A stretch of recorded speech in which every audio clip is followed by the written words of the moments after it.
Ladies and gentlemen, it's a story that sounds straight out of a survival novel. A 40-year-old Russian woman, her name is Nina Kutina, with two young daughters, inside a cave deep in the forests of Gokarna in Karnataka. But this isn't fiction. She had been living in complete isolation inside a natural cave for several weeks and months, accompanied by just her two young daughters, Priya and Amma.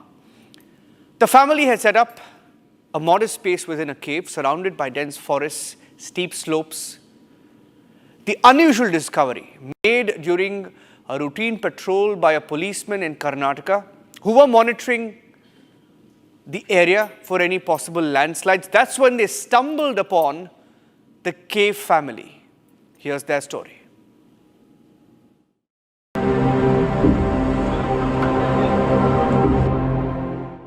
40-year-old Nina Kutina from Russia was found in a cave by a police team during a routine safety patrol.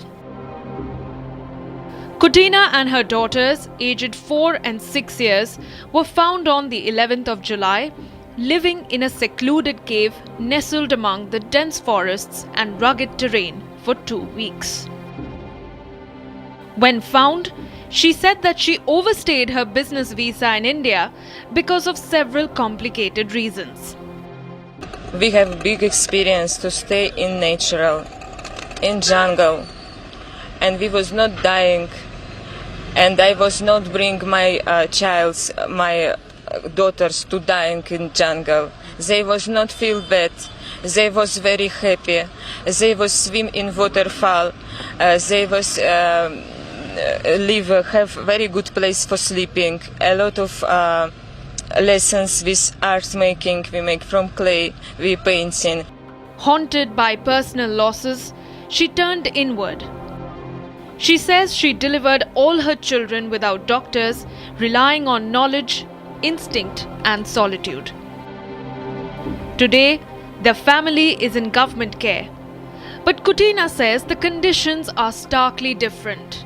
Uncomfortable, dirty, and lacking the peace they once had in the wild. Authorities are now investigating her immigration status. Kutina's next steps and the fate of her daughters remain uncertain as the legal process unfolds.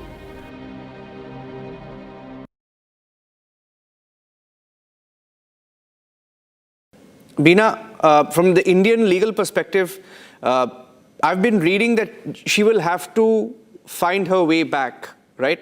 I don't know what the Indian government can do. What is the way forward if she were to be a very, very special guest on the show? The story that you just saw now of Nina Kutina with her two children living in a cave. I have her husband, Dror Goldstein, joining me on This Is Exclusive this evening. Dror, good evening. Good evening. Dror, you're an Israeli citizen, am I correct? Yes. So, for how long have you been linked or attached or married to Nina Kutina? We met, it was 2017. It was in Goa. She was in Goa when I arrived. It was my first time in India. And yeah, we got very close together. I met her together with her two boys. And I rented a house for us and we lived 7 months. That was our, you can say, our first time together. Okay. And when was the last time you saw her, Dror? Last time I saw Nina was before I left to Israel. It was March 2025. This year? Yeah. And where did you meet her last? I met her in Gokarna. Gokarna. Main beach, yeah. Right. And that is where she was found in a cave. So when you met her, was she already living with the children in a cave or was she living elsewhere? So we met on the beach, but she didn't want to share exactly where she lives. When I arrived, I found her there because people told me she's staying close to the main beach. And I spent a few days close to them. And then I left back to Goa. Okay. So you met her briefly is what I understand, right? For some time. If what was the question? You met her for a very brief period, for some time, very short time.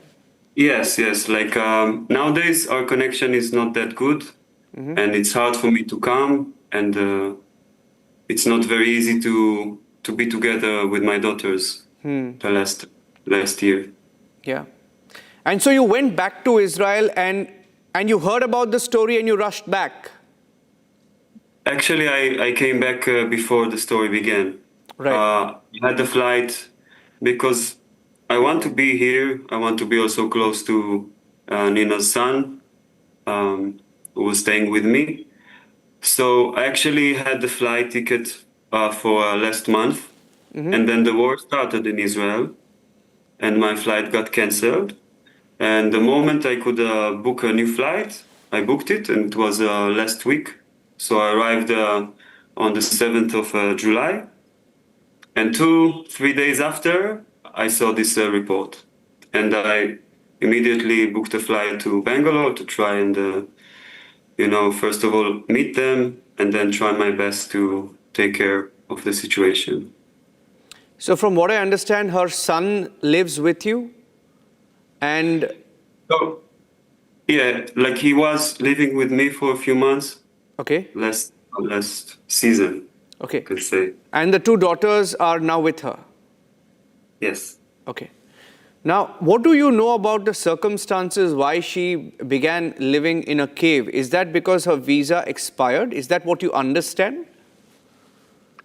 So, first of all, she loves living in the nature. Like, I understand there's a lot of really good things for us. If it's fresh air and good water and, serenity and quiet. Like we did have kind of for the first time a disconnection money-wise because I kept sending money from the moment we had our first daughter.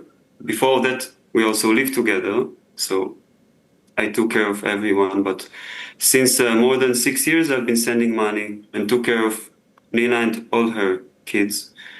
And just a few months ago, because it was, she made it very hard for me to get in touch with my daughters.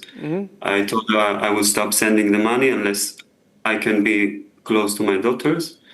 And she said no.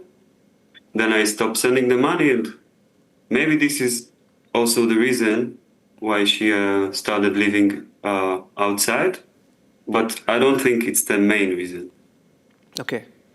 And did you know that her visa had expired? Were you aware of that? I was aware that at the end of 2004, she needs to renew the visa. Right. Now, a lot of people are, fascinated by how the family, your family, lived inside the cave. I saw the first video a few minutes back, where I don't know how she found that cave, first of all, and I'll play the visual of the cave in just a few seconds. It seems like she has also said that there was a spiritual awakening, and it appears like she has embraced Hinduism. And inside the cave, as you're entering, there are gods and the pictures of gods. It's a very, very endearing sight to see how in a cave where there are 3 or 4 trenches, 3 or 4 portions in the cave, very cutely done up for her kids, for her daughters to live there. You had no idea about any of this. I had no idea about the cave, but first time I met Nina, she was living in the jungle. And I know how well she treats the space and how she makes every place a home. And how beautiful she also takes care of the children. As per the law, we need to hide and conceal their identities, right, in India. So I'm trying to do that so that we don't show the faces of your daughters, to respect your privacy as well. But tell us a little bit more about them. They seem to be very happy living in the wild, in a cave with your wife. Yes, they are like really artistic. They really love painting, singing. They love swimming. They are great swimmers because also when they were in Goa, we were going swimming all the time. We were close to a lake. And they're very connected to nature. It's like by birth. Like they spend a lot of time from all their childhood just very close to nature. What happens now? From a legal perspective, I believe your advocate is also there, Beena Pillai. I'd like to also bring her in. From a legal perspective, I'd like to hear from the both of you. You can start and then maybe Beena can take it from there. How do you plan to take this legally? Because see, as per the law, she doesn't have a visa. She will have to be sent back to her country. She will have to be deported, right? How do you now plan? I understand you're separated. Is that correct? Is my understanding correct, Dror? You're separated from her? Yes. Okay. So legally, what is the way forward for you? So, my main, the thing I want the most is to be close to my daughters. And for that, I really need to make can you say, like a shared custody. Like not to take the girls from their mom, but to be with them as well. To be with them a nice part of the time, to be close to them. And if they will be now deported, it can be very hard to make that. They might disappear, and I will not be able to see them for a lot of years. That's my biggest fear now. Yeah. Beena, from the Indian legal perspective, I've been reading that she will have to find her way back, right? I don't know what the Indian government can do. What is the way forward if she were to be deported? How does that happen? And how are you fighting that? See, the immediate deportation, when it comes to that, that is where we have disagreement. He was the one who was taking care of them. As he said, from 2017 onwards, the entire family, including Nina's two children, the boys, he was taking care of them. Every month, he was sending around $4,000 to the children, and Nina is not working. When it comes to the custody of the children, the domicile, of course, for those children are in India. They were in India for the past 5.5 years or 6 years, when it comes to the children.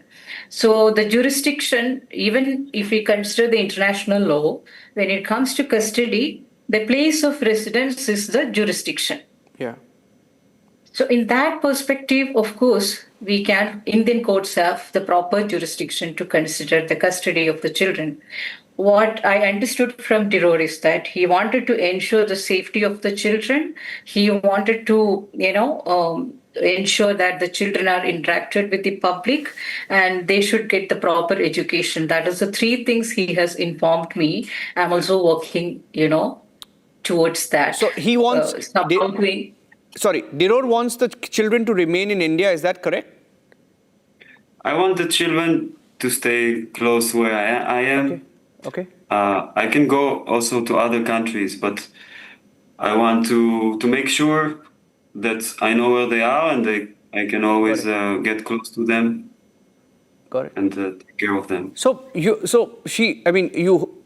She has 4 children, 2 boys earlier, and 2 girls with you, and she stopped taking the money, or rather, you stopped sending the money. I'm just wondering how did she manage living in a cave? How did she cook? How did she feed the children? Very interesting questions, because I didn't see too many vessels inside. I don't know, did she cook? How did she survive with the children? So I did, when I met her in Gokarna, I gave her a new card and I started sending money again. It was less money than before, but enough money for everything they need.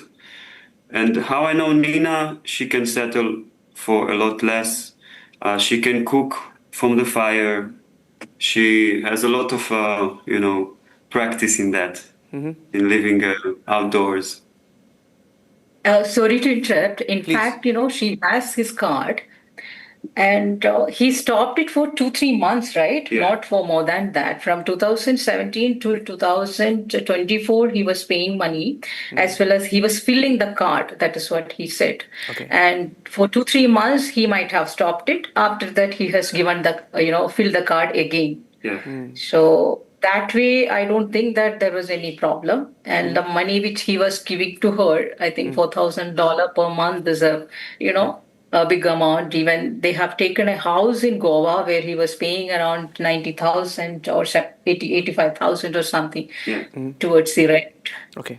So all the comfort he has given to them, only worry in the sense, she left in 2024 December to Gokarna. So immediately he filed a missing complaint in the police station when Right. he is not able to find out the children. So those complaints are with me. I can also share if you want. So, after that he came to know from one of his friends that the children are in Gokarna. That is why he went to Gokarna. Okay. Right. My last question to you, Dror. Now, there are reports that her visa expired a long time ago and she left and she came back via Nepal. What do you know about her re-entry into India? As I understand, she had visa, like a valid visa, until August 2024. Okay. Okay. So that's your understanding. Yes. Right. How are the children being treated there? I believe that they are at a women and childcare center. Are they being treated too well? I don't know. I wish I knew more about how they're doing. Okay. In fact, he tried to, meet the children through FRRO, but he couldn't meet them. He didn't get a permission. He couldn't meet the children. Okay. Very interesting. In fact, a lot of people are fascinated, surprised. It's such a human story that all of us are following. And we wish you all the best, Dror, in your attempt to... I know that you're trying to see the children and as much as you can. They're equally Yes. both yours and hers. And I wish you all the best in your legal battles, to Bina and you. Thank you for speaking to Republic TV this evening. Thank you very much. Thank you. Thank you so much. Thank you very much.